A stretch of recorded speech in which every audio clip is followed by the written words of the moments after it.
The dream of the Bering 82, Adamas, has officially entered a new and far more aggressive phase. Since our last report, the legal battle between captains Chalaya and Rico Stoll of NautiStyles and builder Bering Yachts has taken a dramatic turn. What began as a contract dispute inside a federal courtroom in North Carolina now appears to be spilling into the physical world of shipyards, steel hulls, and asset control. While the lawsuit continues to wind its way through the courts, a series of claims and court developments have placed the entire yachting community on edge. Today, we're breaking down two critical developments: the claims surrounding the potential relocation of the hull, and a major procedural development in federal court that has shifted momentum in this case. The hull move claims. In late 2025, a short video appeared briefly on the NautiGuys social media channels. In it, Victoria and Rico indicated that they had exercised what they described as their contractual right to terminate their agreement and were planning to remove the partially completed hull from the Bering facility to another shipyard. That video was quickly made private, but not before it ignited intense speculation across industry forums, social media, and yachting discussion boards. It's important to be precise here. Industry insiders and community reports suggest the move, if carried out, would represent a strategic effort to secure the asset and stop further financial exposure. However, as of today, there has been no independent confirmation from major maritime news outlets or court filings that the hull has successfully transitioned to a new facility. What is clear, though, is the message behind the claim itself. Publicly signaling an intent to remove a partially completed yacht from its original builder is not a negotiating tactic. It's a declaration that the working relationship has completely collapsed. Even without confirmation of physical relocation, the trust between owner and builder appears irreparably broken. The legal bombshell: entry of default. Now let's move from speculation to what we can verify. According to publicly available federal court records, in early December 2025, the U.S. District Court for the Eastern District of North Carolina entered a notice of default against Alexei Mikhailov, Bering Yachts LLC, and several related defendants. A default entry occurs when defendants fail to respond to a complaint within the required legal timeframe.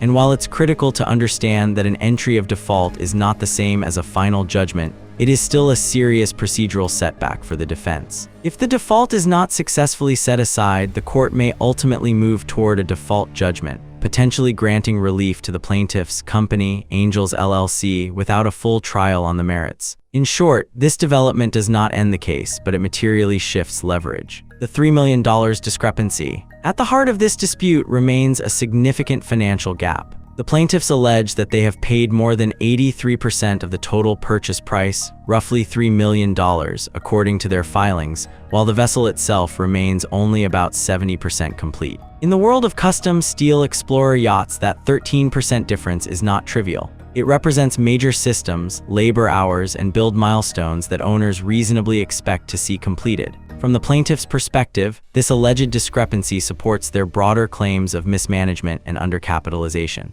From the defense perspective, such gaps are often attributed to change orders, customization creep, or evolving specifications. Legal analysts note that if the underlying contract does not explicitly allow removal of the vessel at this stage, Bering could theoretically pursue counterclaims related to breach of contract or asset ownership. However, as of this recording, no publicly confirmed counterclaims tied to hull removal have been filed. The puzzle problem and the rescue build. If the hull has indeed been, or eventually is, moved, Victoria and Rico would be entering what industry experts call a rescue build. Rescue builds are notoriously complex. The original builder's warranty may no longer apply. Documentation can be incomplete. Welding techniques, electrical layouts, and plumbing runs often reflect the original yard's proprietary methods. The new shipyard must effectively reverse engineer a half-finished puzzle, sometimes without full access to the original plans. It's an expensive and risky gamble, but for owners who believe their project is stalled or financially endangered, it can feel like the only remaining option to preserve years of investment and momentum. What this means for the industry.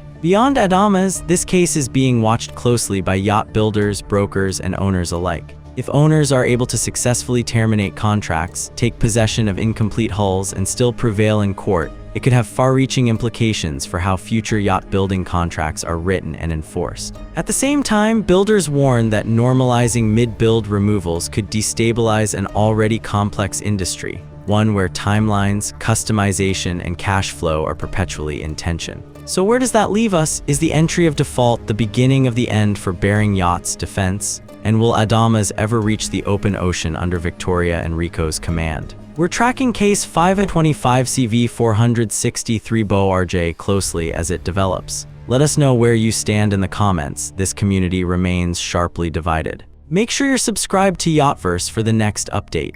As new filings emerge and more facts come to light, we'll continue separating what's verified, what's alleged, and what it all means for the future of custom yacht building.